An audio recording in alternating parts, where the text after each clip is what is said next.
আসসালামু আলাইকুম। মুরগির বাচ্চাটার অনেক ঠান্ডা লাগছে।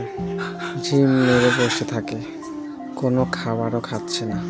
কিছুক্ষণ পর পর মানুষের মতো হাঁচি দেয়, কিছুক্ষণ পর পর মাথা ঝাড়া দেয়।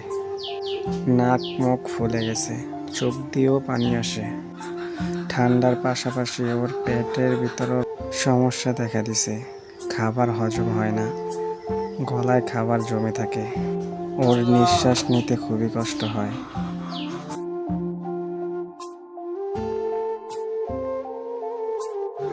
ঠান্ডাটা অনেক বেশি হয়ে গেছে, নাকে চাপ দিলে পানি বের হয়।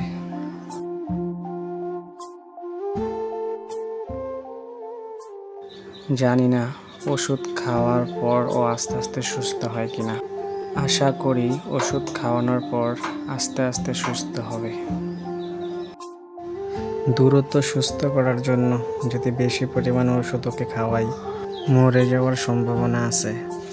তাই অল্প অল্প করে কিছুক্ষণ পর পর ওষুধ দিতে হবে। ওষুধগুলা যদি পেটের ভিতরে যায়, 2-1 দিনের ভিতরেই ইনশাল্লাহ সুস্থ হয়ে যাবে।